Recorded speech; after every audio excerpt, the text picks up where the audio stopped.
Welcome to Electric Evolution with Liz Allan. This podcast explores the transition to net zero and the systems driving real change in how we move, live and power our world. Every week I sit down with the people leading that change, those offering insight, innovation and impact in many ways people don't fully see until they hear their stories. If you're ready for real conversations that inspire action and drive change, please like this video, subscribe to the channel and join us on this journey, and let's cut through the noise and build a better future together.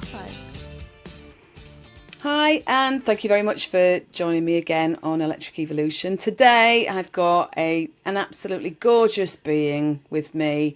I have Belinda Guy from Belinda Automotive, and she's the mastermind behind Belinda Automotive. Belinda, thank you ever so much for joining me. Thank you, Liz. I'm really excited to speak and to share some insights today. So we've not really known each other that long, but I feel like I've known you forever. Yeah, I feel like it's 6 months. I feel like it's that, isn't it? It is. And we actually met face to face for the first time on Saturday, didn't we? We did. And yeah. you just said to me you didn't recognise me because I didn't have my glasses on. Doesn't help, you know. I know, but I only need them for stuff like this, which is hilarious, you know. So, but yeah, it was so lovely, and it was something that it was not related to the automotive or the EV industry, but that's a completely different conversation to have, isn't it? So let's start off, and I always talk to people about how they got into the sector. And what kind of drew you to kind of doing what you're doing? Because so your background is product marketing, isn't it? But let's talk about you before Belinda Automotive. What were you doing? What kind of lit you up about all of this? Well, I fell into the sector by accident. I always start with that one. But I was actually a teacher prior to being part of the sector. My God. A lot of people I don't think I knew that, actually. So I was a secondary school teacher, teaching English. So that was 11 to 16-year-olds. And I just kind of did it because I didn't know what I wanted to do after university. I did what a lot of people do. Sometimes you stay on for a sort of another education. So that's what I did. And then I taught for a year and just thought, it's not for me. This isn't for me, and that's fine.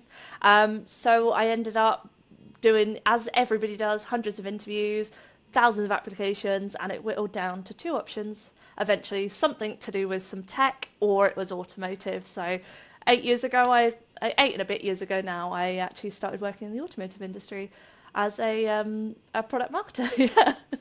Blimey. So did you have an interest in automotive before you kind of came into it then?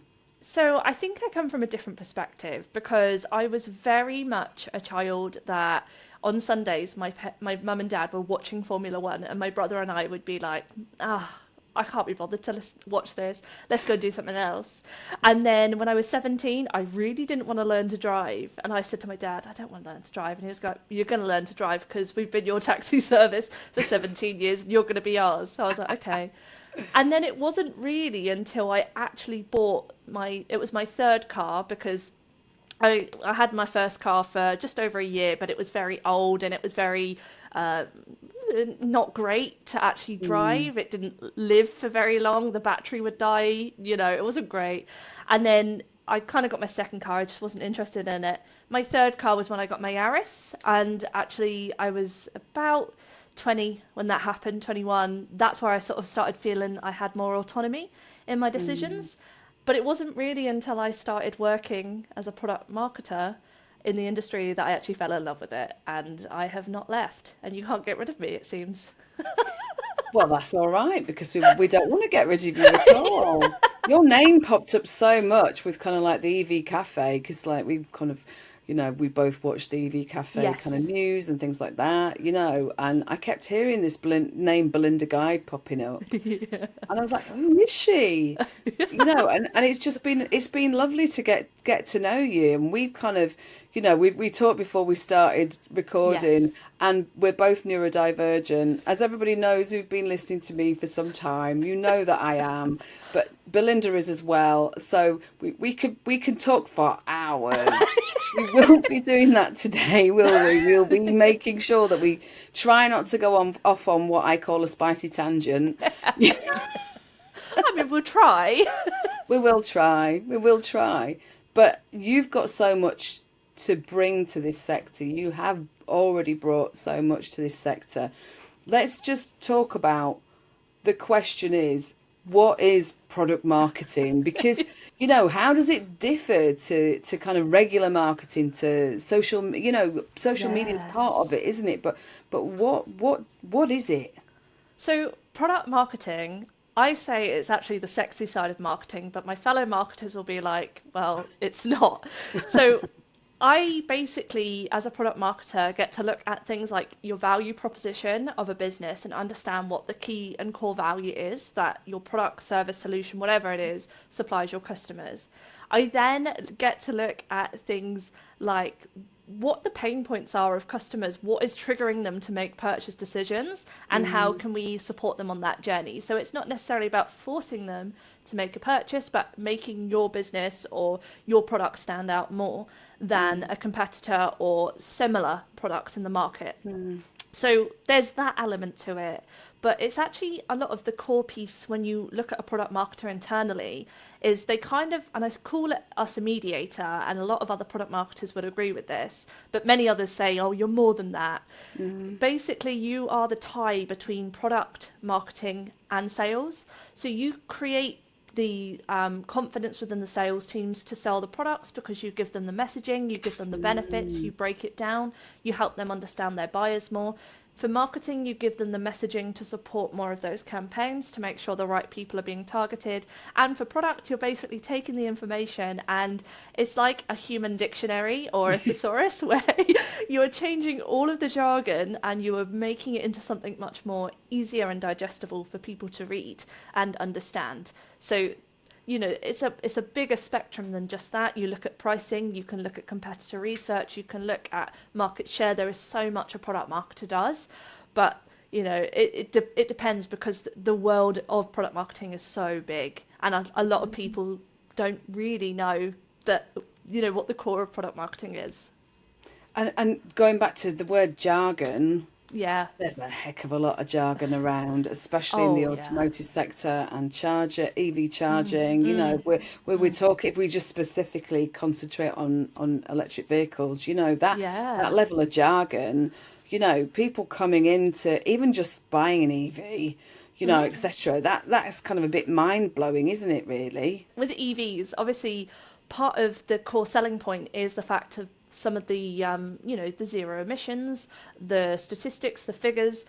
But the problem is that you can't quite talk about it and just put the figures out there Mm, because it doesn't make sense to a lot of people. It's even when you look at ICE vehicles and you talk about miles per gallon and you want a better miles per gallon but a smaller CO2, that takes a lot of time to actually understand and work out. So mm, when you've got the whole like kilo miles per kilowatt hour or even the zero CO2, people are like, what does this actually mean? How does yeah. this make sense? Yeah, yeah. So what you're basically doing is breaking that all of that kind of complicated. It's like spaghetti, isn't it, really? You're taking that complicated spaghetti and making it into separate strings and Yeah. then kind of going, right, this one works, that one doesn't work, etc., etc. Is that Yes. how it Yeah. looks, kind of thing? It's like alphabetizing spaghetti soup, isn't it? Yeah, no, alphabet spaghetti. I know what Spaghetti you soup. mean. Yeah, that makes massive sense. So like you say, being that intermediary person between sales and marketing. Sorry, yeah, sales and Yeah, marketing. yeah. That who tends to have a person like yourself? Because I do, until I got to know you a bit, I was kind of like I didn't understand the importance Yeah. of what you're doing, so what size companies do you look at that and you kind of go, oh, they need product marketing, that don't, do you know what I mean? I think I think to some extent every business benefits from a level of product marketing, but for it's much easier for much more established companies to have some form of product marketing function than a startup or scale up, particularly because during those points, unless of course it's a product marketing business itself, you actually need to make sure that you've got the right people in, and you've got to keep those budget and those restrictions quite a bit tighter. Whereas for, say, the big brands, the car manufacturers, the like even some cases the EV charging manufacturers, actually having a product marketer really helps, particularly as we've got some of the like OGs now who are really sort of continuing into like they're hitting the 22 decades, 2 decades, you know. And when you say "oh geez," come on, not everybody knows that youngster speak, darling. Come on, when you I say "oh geez." I'm actually quoting, so I don't know, Bill Murray, who does the London to Brighton EV rally. Ah, He was using that term, and I always love just referring to people now. So OG just means like original. I think there's probably something else that it means on social media, but I'm not that down with the kids. and I heard it originally from Linda Grave, who Oh, yeah, who calls herself an OG, yeah. so and she's I amazing. I always think that it's original goddess. That's what I go for, but I'm like, maybe we can't like Hey. attribute EV charging brands to goddesses. So, so product marketing as a whole then, Mm. because you've worked across various different sort of parts of the sector, haven't you? Yes. You've kind of worked with kind of automotive, pure automotive, but you've also kind of worked on the charging side, Yes. kind of in the back office systems and things like that. Yeah. How does that differ between them all? Oh, What are you looking at that's different for an OEM, for example, versus a charging kind of yeah. back office system provider, CPMS? Mm. What I would say is that although you've got different audiences, so I have 5 years of experience working alongside an OEM, which was B2C. My sort of last 2 and a bit years have sort of been a bit of a mix from B2B and B2C. A lot of the Mm, foundations are the same. So you're always selling to a human being at the end of the day. mm, And that is one of the most truest things. Whether it is that you're selling a car and you want, your target audience, you're a strong independent woman to be buying that vehicle, or if it is a business and you want a workplace to buy your EV chargers, whoever you are selling to is a human. So that is mm. the core foundation at it. And I think sometimes we forget that when we have humans, especially in the B2B area, we think, they're going to work, they've put their clever hat on today. And yes, there's things in our industries where I could tell you like OCPP, I could tell you all this jargon stuff, but if I'm going to talk to somebody who's introducing EVs for the first time, the likelihood is that within their wheelhouses they may have a mixture of EV as like electric vehicle. They may have like they've got more stuff that they need for their industry. So one of the things that I just sort of remind us is that as humans, we just kind of need to bring it back down. People should say when there is something they don't understand, but also if you feel like you're doing a big presentation or speech and you've got a lot of confused faces, the likelihood is that you're not using the right language to actually address them. So Mm. even though you're selling different products, different things, this is the same for any industry, not just automotive, construction, like all of the rest of it. It's who are you selling to and what language do they speak? And Mm. that's the most important thing. Because you do see, I mean, I've watched like the EV Cafe News, for example, and that's why I kind of, try and make sure that who I'm talking to breaks it down as much Yes. as possible because of that messaging, because it's not just people from the sector that are listening and watching, Yeah. but why do people not realize? Why do companies not realize about that human at the end? What is it? Is it the people who are designing certain products, or whether they're creating software or whatever? Yeah. Are they doing it? Are they not asking the end customer? Is that what it is? Well, you've got to remember that there's one core factor that all humans have, it's ego. So when you have somebody who, even as a buyer, you are not just walking into a conversation, particularly in the B2B space, with, okay, I know exactly what I want, blah, blah, blah. You're actually walking in most times. The two most common reasons that people make decisions in B2B is because they either want a promotion or they want to save their skin. So when they bring that kind of ego in, that is something similar that we also see in sales, where that the salesperson could be bringing in those two things. I really want a promotion, I really want to do well, I really want to save my skin. Could also be bringing in stuff, what's happening at home, what's going on in the wider world of work, what is my mental health. That is some of the most important things that we often forget, because business, at the end of the day, when you say B2B, it very much feels like this organization is doing business with this one. So they shake their hands and it's done. But actually, you've got a huge complex system of human beings in it, where you've got to win over people in order to get your business and in order to make the sales. Yeah, exactly. And actually, I suppose you do it from that side, and on an improvement point of view, I'm quite different to a lot of consultants out there, because I'm very people orientated, and you're Exactly. right, it's the root cause analysis of whether you understand root cause or not, but it's about what drives that person, isn't it? To make it. And so understanding their kind of their why Yeah. and their what and their, and all of these other things that go together, why, what, when, etc. And like you say, because if you don't understand the human side of things, you can't make improvements. So therefore, on your side of things, stuff from a product side, if you don't understand the people, then you can't get the message across. Yeah, and what are you designing? If you don't understand who the product's for, how are you designing a good product? It's throughout the whole thing. It's knowing who your audience is. So as I say, like most entrepreneurs, when they're starting their business, won't be able to go into a huge amount of detail with a product marketer, but they will always go in knowing that they've got a problem that solves a solution. Sorry, they've got a product that solves a problem. So, and they know who that solution is being sold for. But it's going even deeper and saying, let's unpick that a little bit. And most businesses may have 2 to 3 ideal buyer personas. I'd say in the world of B2B, you normally have 2 to 3 people within each of your buyer personas that you're most likely speaking to. So it's actually breaking it down further. What are their core pain points? Like if you're talking to somebody in procurement, for example, they're going to have a completely different pain point to the CEO of a business. They're going to have a completely different pain point to a marketer.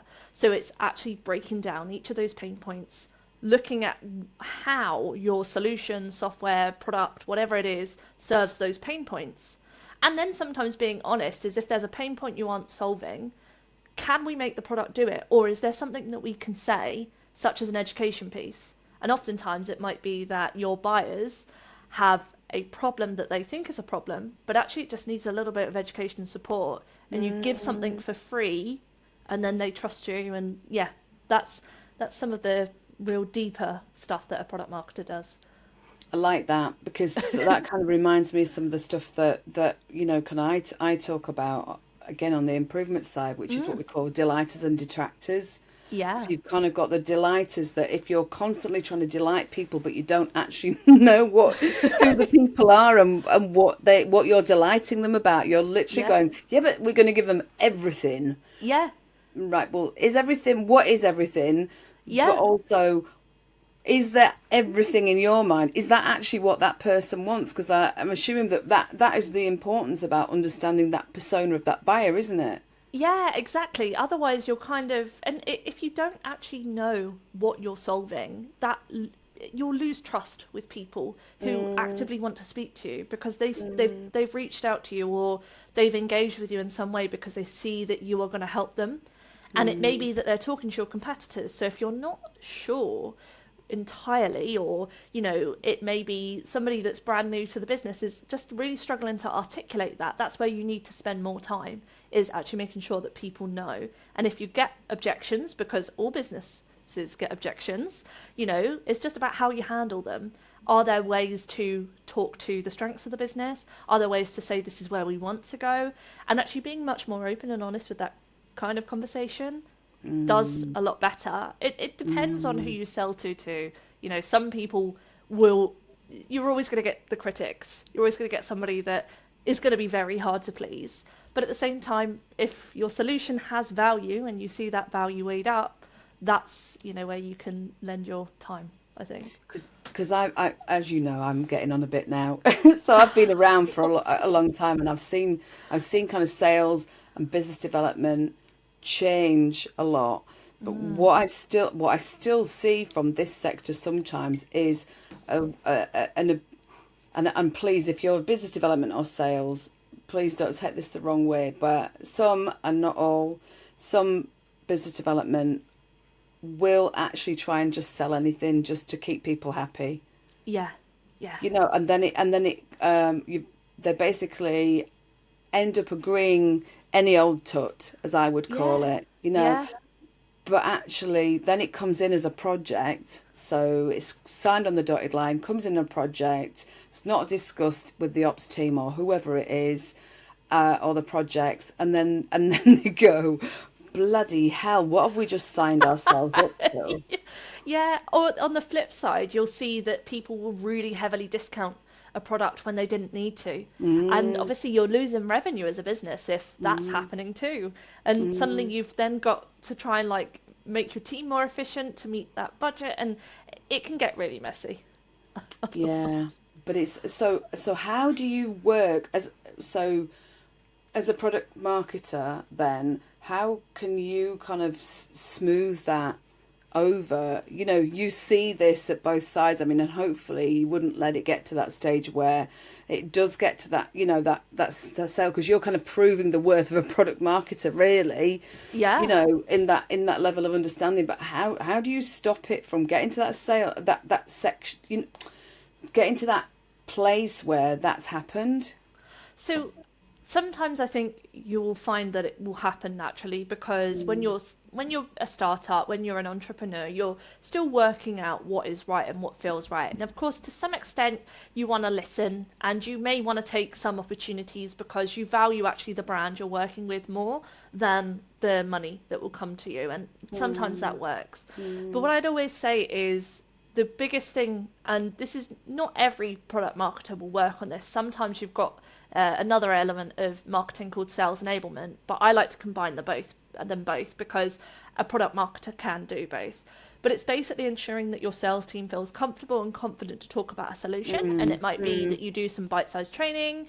It might be that when somebody new joins the business, you put them in front of whoever owns that, walks them through what the products are, the solutions, the services, that kind of thing. And it's having that constant stream of content there so that you can go, right, there's a refresher here. So really, it's now up to the teams to make sure that they're comfortable and happy. And of course, to some extent, if you realize, you may use some kinds of software, such as there's some like cool, it's not cool monitoring, but it basically listens to like sentiment of like the calls that like sales teams and other teams have. Did the mm, customer relate to that? Okay, if they didn't, let's mm, come back. mm. Oftentimes, particularly with an industry like EV charging, where it's still really new, it's still really infant, it's not yet really 2 decades, is it, old? Mm, Um, and it's one of those things where actually we're still learning, and we have to give ourselves that space to continue learning. yeah. Even the same for automotive with the changes coming through from technology, with the advancements to EV, where there's still some apprehension, where even simple things like the buttons on and the flat screens, like the arguments and conversations people have with that, you've got a level of constantly evolving and updating and learning. And if everything was static, then it just would be quite boring, to be honest. Yeah, yeah, no, I totally get you. So I suppose the next question would be, how well do you think the automotive industry, whether these are big OEMs, whether it's EV charging or whoever, how well do you think that they're communicating the shift to EVs? I think right at the beginning, because it was all brand new, and because it was a new concept, obviously EVs were one of the first cars to ever be created, but they kind of went away. People forgot about them for a bit. They were around in motorsport, but they weren't really that well known. And I Mm. think it's whenever you get an element of change, it's like, for example, and definitely for somebody me who's like ADHD, somebody says changes my plans last minute, I can't cope. And a lot of people feel the same way with the move from ICE to EV. And a lot of people in this industry say it's a mindset shift. You have to Mm. change how you see it. And Mm. I think that was stuff that in hindsight we know. We couldn't have possibly known that Mm. when it was all starting. It Mm. was for a lot of people, it was like, okay, cool, there's just another option for us on the roads. But now I think as we've got legislation, regulations coming through where it starts to feel more formal, Yeah. that's when I think the public start to panic a little bit, when organisations start to panic.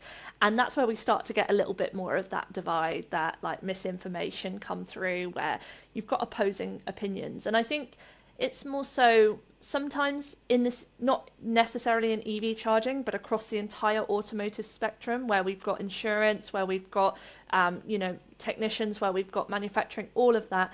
I think sometimes we get caught up in those regulations or those like sudden changes that we Mm. actually ourselves don't take the time to understand what it means. And then we are essentially still trying to process it as we're telling other people and trying to inform others what it means. If we take the time to actually digest that first and then come up with a way of us, like a really good a campaign doesn't necessarily have to be like thousands spent on it on adverts. It could be your CEO doing some thought leadership, some training. It could be some key figures doing some kind of insights to customers. It could be things to help navigate. And again, it might be stuff that you're giving away for free, knowledge you're giving away for free, but at the end of the day, it's a really good way for people to trust and to learn too. And in fact, I see it more so. A lot of my followers on social media are very much petrol heads. And when I talk to them about EV, they come back with the exact same things that all of us see. Why would I want to wait 30 minutes to charge? Why would I want to do this? Why would I want to do that? And it's like, well, there's actually benefits to it, but it's a mindset shift. And so much so, I say Mm. to them, do you know what? I wouldn't knock it until you actually get to sit in a car and try it. And then when you've sat in a car, if you don't like it, fine. You've tried it, you've done it. But before you get that, don't just believe everything that you read, and just learn.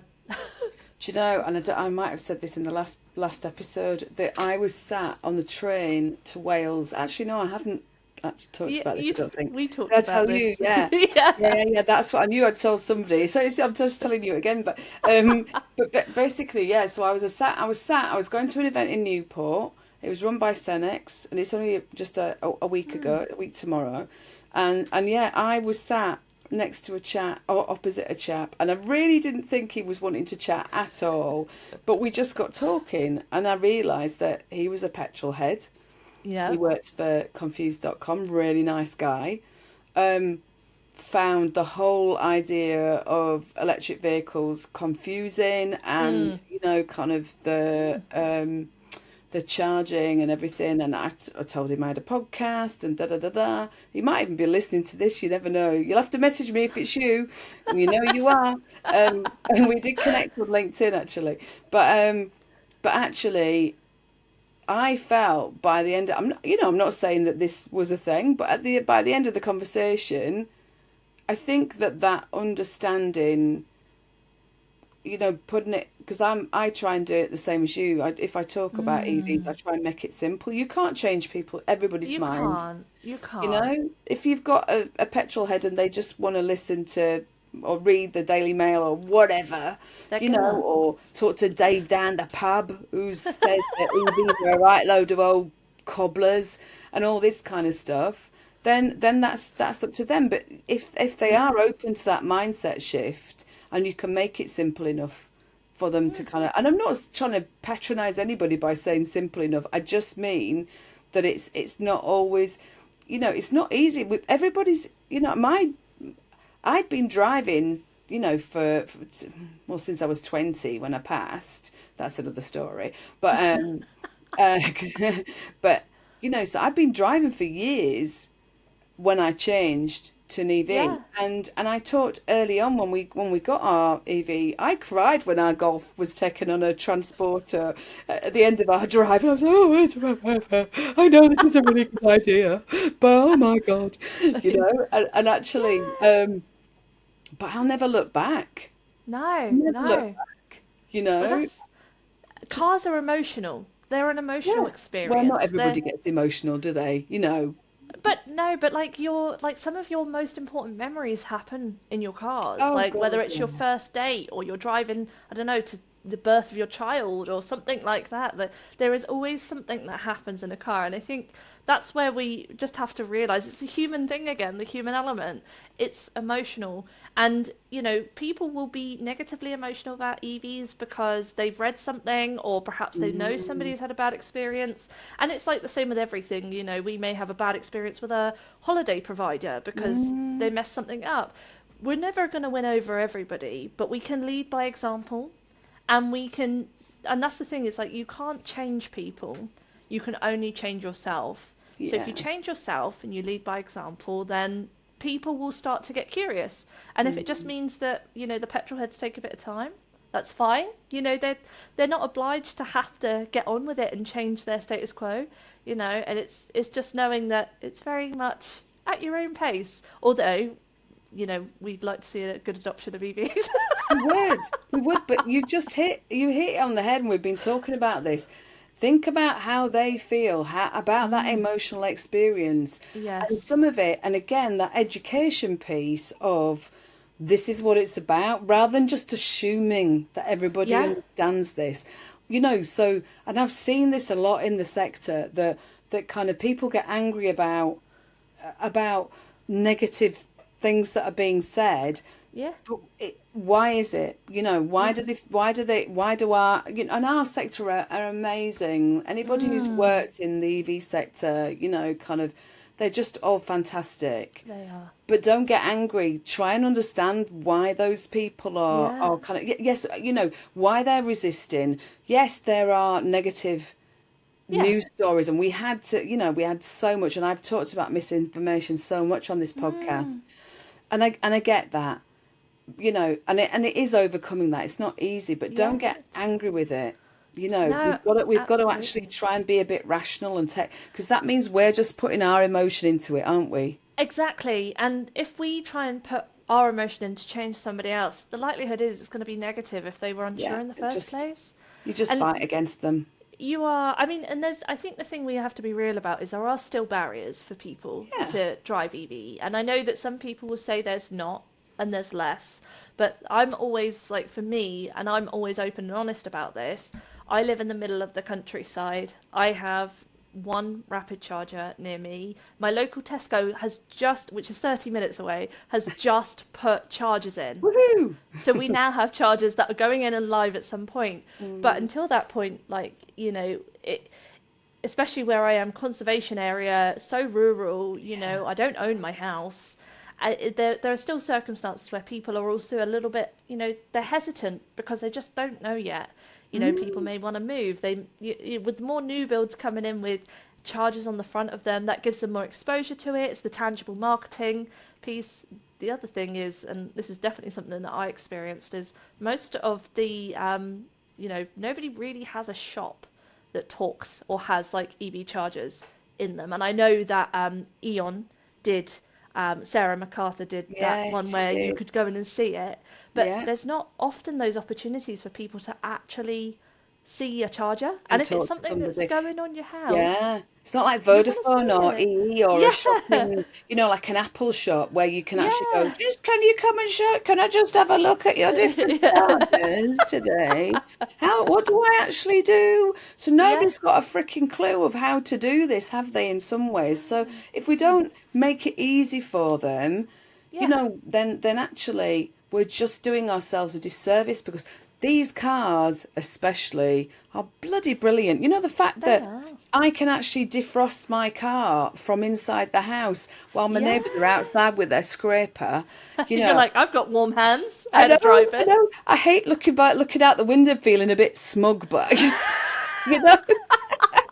My neighbours actually said to me, "Oh my God, I can't believe it! You just jumped in your car," you know. Yeah.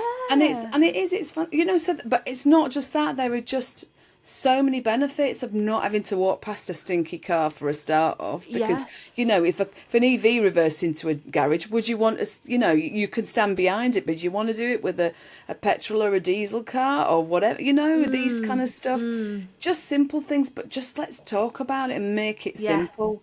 And Yeah, that's what that's you're it. talking about, really, isn't it? Yeah, that's absolutely it. And it's the simple things of, whether it's an EV charger or an EV, people are going to have their opinions, but it's like the good old saying, bums on seats sells cars, and it's just let people have the experiences, whether it is to go and see a commercial charger or charge on a network for the first time, or go and see what the actual home charger is going to look like before you, Mm, pay all the money to have it installed and put on your house.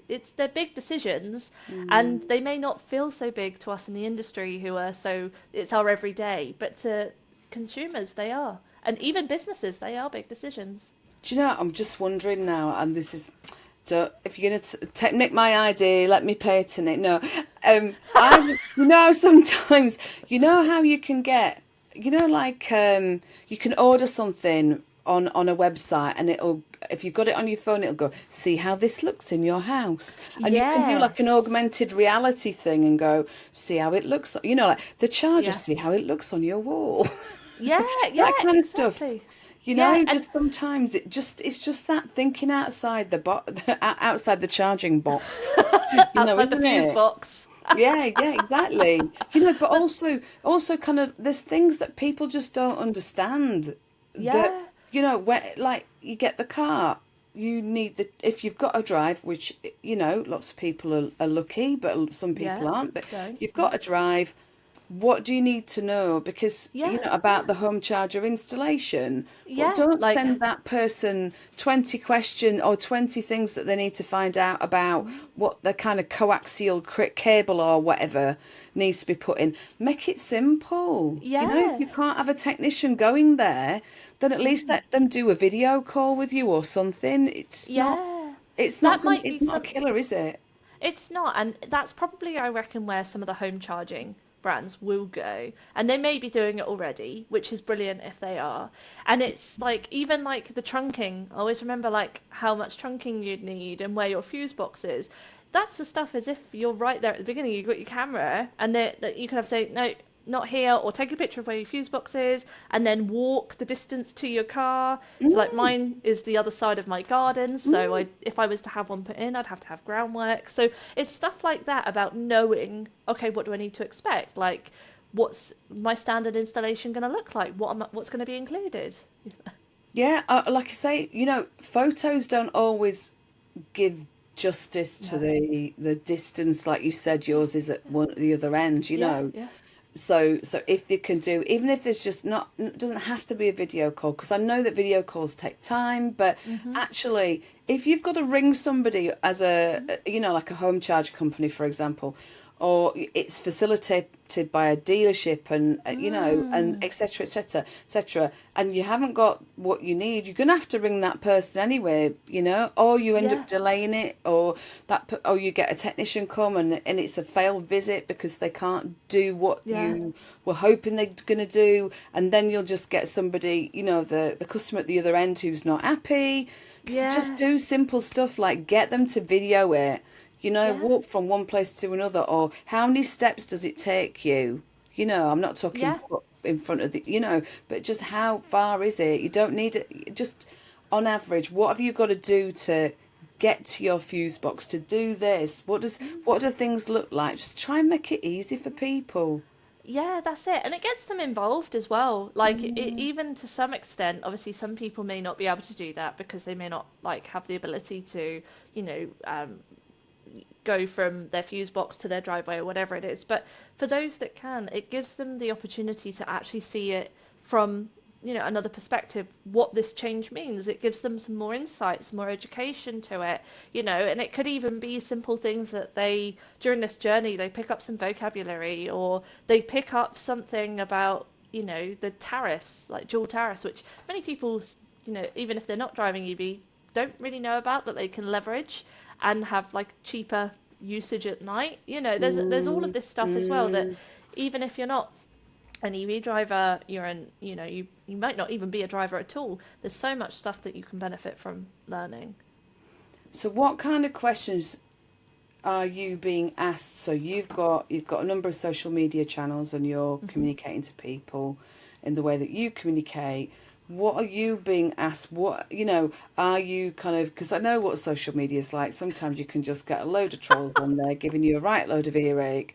But for the ones who are really looking for information, what kind of questions are people asking about EVs and about charging and about kind of the automotive sector in Yeah. general? Yeah, I get a lot of people asking why electric, why not hydrogen? And I think that's obviously something that's going to come up more and more because people are getting involved and interested in that debate, which I think is good because they're learning both sides of that argument then. I also get people asking like simply why this car? Why did you review that car? And which is really interesting because they want to know my thought process as to why I'm talking to them about it. Because I do a mixture. I don't just do EVs. I go across the board. I try and make it simpler and easier for people to understand, particularly if they're like driving for the first time. I barely knew anything other than how to drive, thank goodness. But it's like, what are some things that you should learn when you're going into the dealers? Like, for example, if you don't know what questions to ask the dealers, how on earth will you get the information you need? Yeah.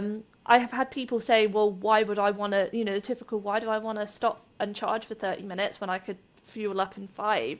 And I've had that one so many times. But what I normally say to them is, if you're doing long journeys, you shouldn't be sitting for that long. You shouldn't be driving for that long without a good break. You need some time. I regularly, if we were sat, we went up to took us about 3.5 hours to get up to Birmingham the other day, and I had to stop twice on the way back because I felt my sciatic nerve kicking in. Oh And God. it's stuff like that, isn't it? It's like Yeah. I need to get up, I need to move around, like my hips are hurting. And actually, you've got to be in tune with that because if we're just sat for long periods, unless we've got somewhere we need to be, we've got time, and we should be giving ourselves that opportunity to refresh. Like even when we went into the services and I went and got some water and I got some like fizzy drinks and I got some snacks, I was in there for 25 minutes, so after walking down there, that could have just been like maybe a few minutes on the charger, just getting some charge in if needed. I think it's explaining that side of it that people don't see the mindset shift. But what I often get is from that is, if you're driving for that long, most likely you'd have a home charger, you may have a workplace charger, you'd try and utilize things that are closer to you that you know and trust and that are local and that you can, rely on. But at the same time, like you may charge every so often on the public network to go for those long distance journeys. And let's be honest, if you're going for that long and you're not stopping, you really need to think about that from a safety angle, not like a fueling up and charging angle, because you can't go for that long without burning out when you No, drive, and you don't want exactly. that. Exactly. Because I was going to say, when did we stop doing this? And when did we stop looking after ourselves? Do you know what I mean? Yes, Because yes. we didn't always have cars that could do 500 miles on a tank of petrol or whatever, did we? No, When no. did we get to a point as a culture? Say, I'm just going to say the UK, for example. Yeah. When did we stop stopping? Yeah, yeah, and you're so right. And it goes back to the whole human element of it. I think definitely there is something from COVID that we all need to look at and understand how that's changed us. And I'm Mm, sure we'll get some research and things over the next few years about how that's all changed us. But also, like, I think there's a lot of generational side of things where we will just, it's in the same in the workplace. Are you going to work and work until you burn out because that gives you a badge of honor? When actually you could work smarter, not harder.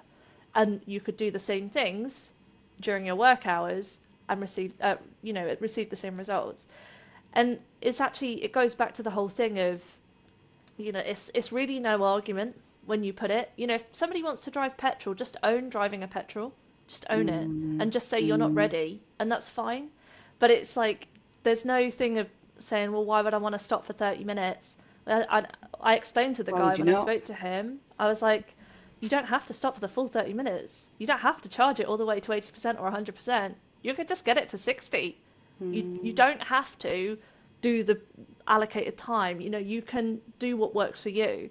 So Yeah. if you're stopping, your kids need a wee, let's be honest, that's going to at least take 20 minutes, 30 minutes. You might as well just use that time if you can. And if you don't need to, you don't need to. Like, it doesn't need to be any much more complicated than that. I think the only place where we see it more complicated is obviously if there's not accessible chargers, and then I Yeah. think that itself needs to be a really important and prioritized discussion. Yeah, absolutely, and I know that the work with that EVA England are doing, and obviously Motability and companies Yeah. like that are putting forward changes to the PAS 1899, which is the kind of the guidance for Yes. charging, accessible charging, etc. Yeah. So, I mean, even I mean, it's so important, isn't it, to make charging, going on to that specifically, accessible, but not Exactly. just, so accessible for everyone. So Yeah. people who are in wheelchairs, people who are on crutches, parents with buggies, Yes. and even so, like somebody who's People charging late at night, yeah, yeah, lighted, lit up areas.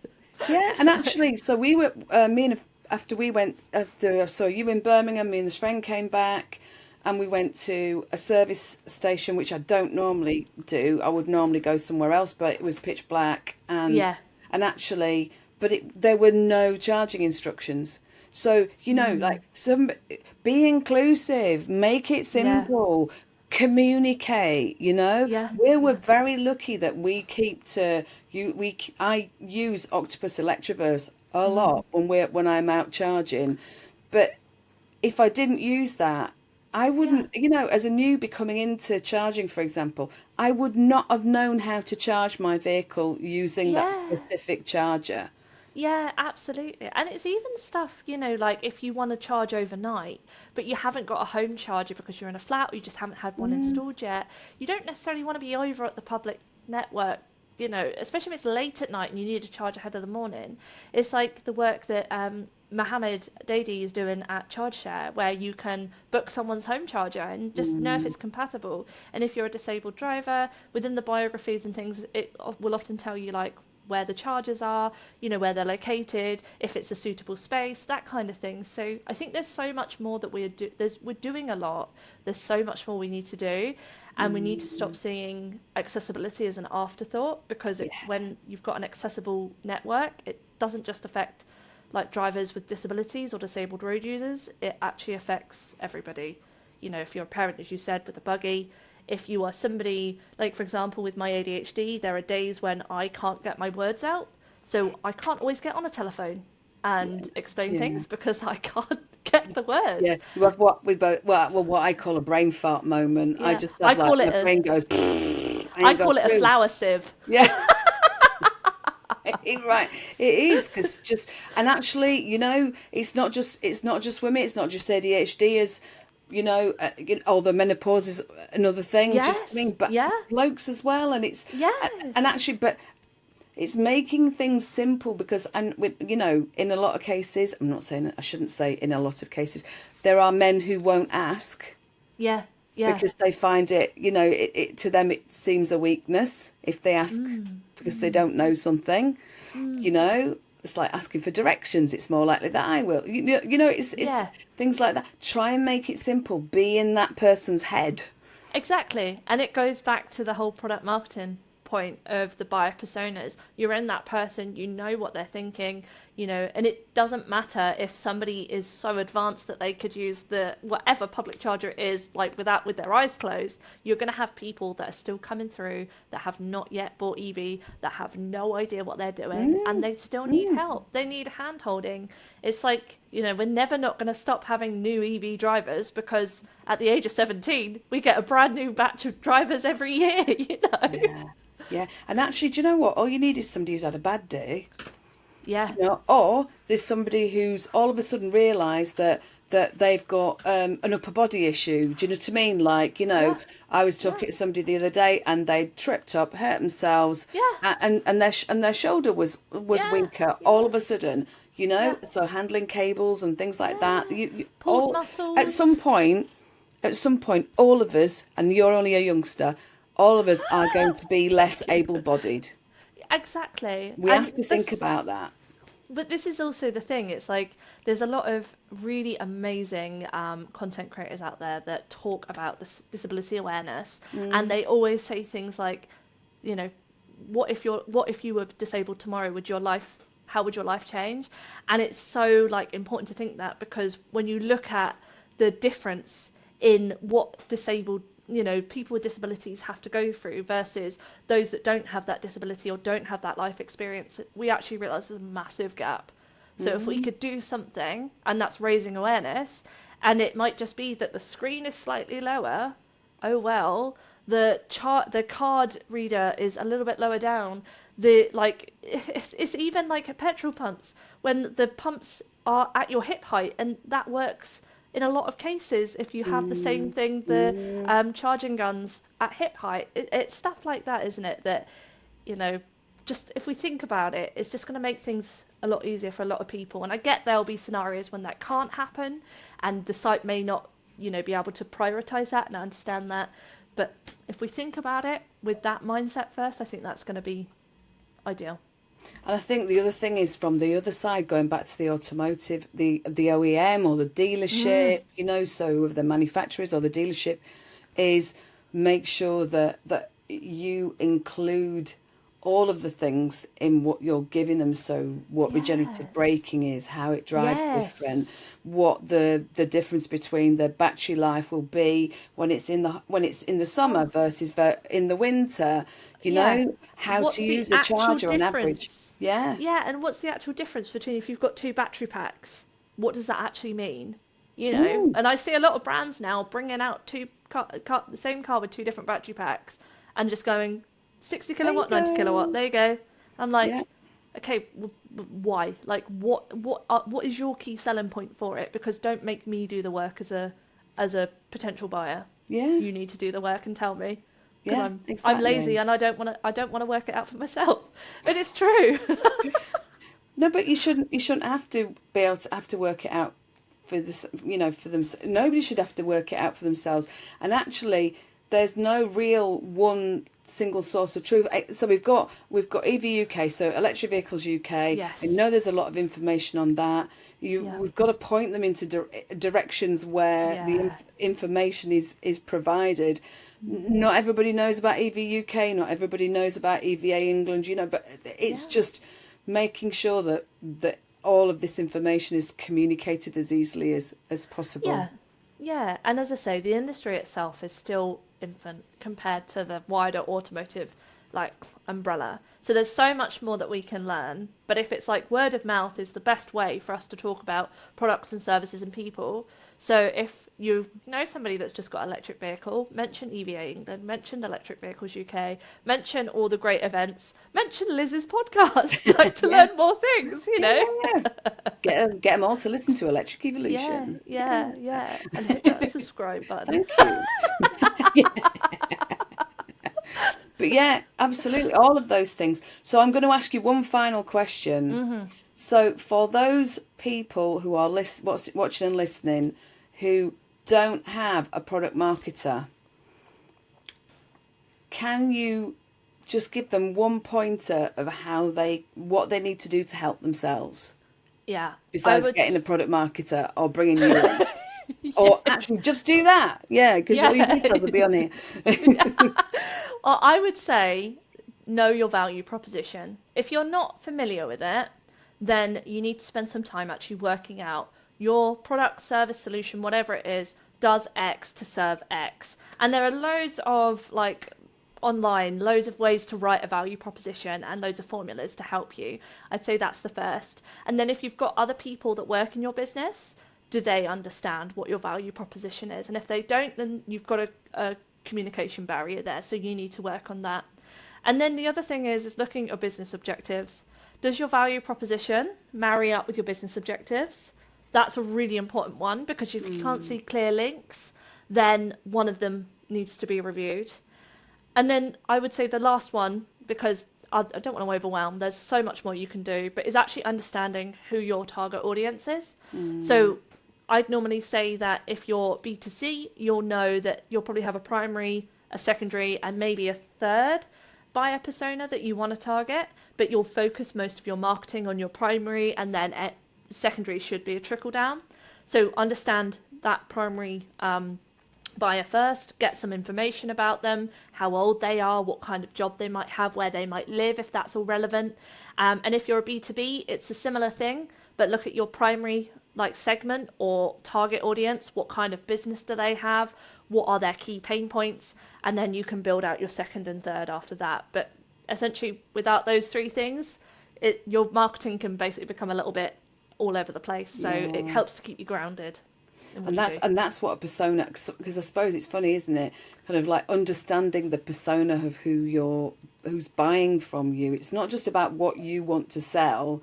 It's about who do you want to buy from you, and what do you want that message to be? Because if it's all over the shop, then you know, how does that person know what you're selling? And like you say, if you've got business development people out there or salespeople out there who can't communicate, and they're all communicating differently, then it's about that unified message, isn't it, really? It is. And to be honest, that's with any business, whether automotive or across any sector. If you feel that there are people that can't communicate what your product does, then you need to come back together, because otherwise you're spreading mixed messages, and that just doesn't do very much for your brand, unfortunately. No, exactly. Oh, do you know that we could talk for ages.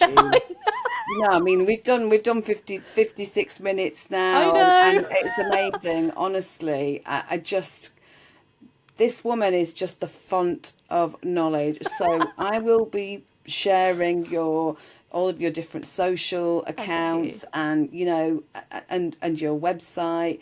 But please connect with Belinda, because she's just an amazing woman. And like I say, we've not known each other for so long, but God, we had the 3-hour call last week, and it was only supposed to be an hour. But just the knowledge that you've got is fantastic. So thank you. I think for those of you watching and listening, you are going to have learned, even if you knew about marketing, there'll be something that Belinda's just shared that will make a massive difference to you. So thank you for joining me, darling. Thank you very much for having me. And I've really enjoyed it. Thank you so much. I can't wait to actually see this go live and get people's feedback on it. But no, it's been fantastic. Yeah, it'd be good. Thank you. I'm really grateful that you gave me the platform to do it. So thank you. That's what we're here for. So to everybody watching and listening, I'm going to say thank you to you all. And I hope you got a lot out of this. Please do what I usually ask, like, subscribe, share all of the content, and just talk to each other and keep spreading the word, because we're all doing a lot of good stuff. She's doing good stuff. We're trying to do good stuff, and everybody in the sector is. So please connect. But on that note, I'm going to say thanks again. Thanks for watching and listening. I'll see you later. Bye. Bye. Thanks for watching Electric Evolution with Liz Allan. If you've enjoyed this episode, please like this video and subscribe to the channel. If you're a charge point operator, local authority or stakeholder in EV charging, I'd love to talk to you about our Charge Point Evolution framework. It's designed to help you create a seamless EV driver journey, boost utilisation and maximise your return on investment. Alternatively, if you know someone who'd be a great podcast guest or might be interested in sponsoring an episode, you can email me on liz@fullcircleci.co.uk. Thanks again for watching.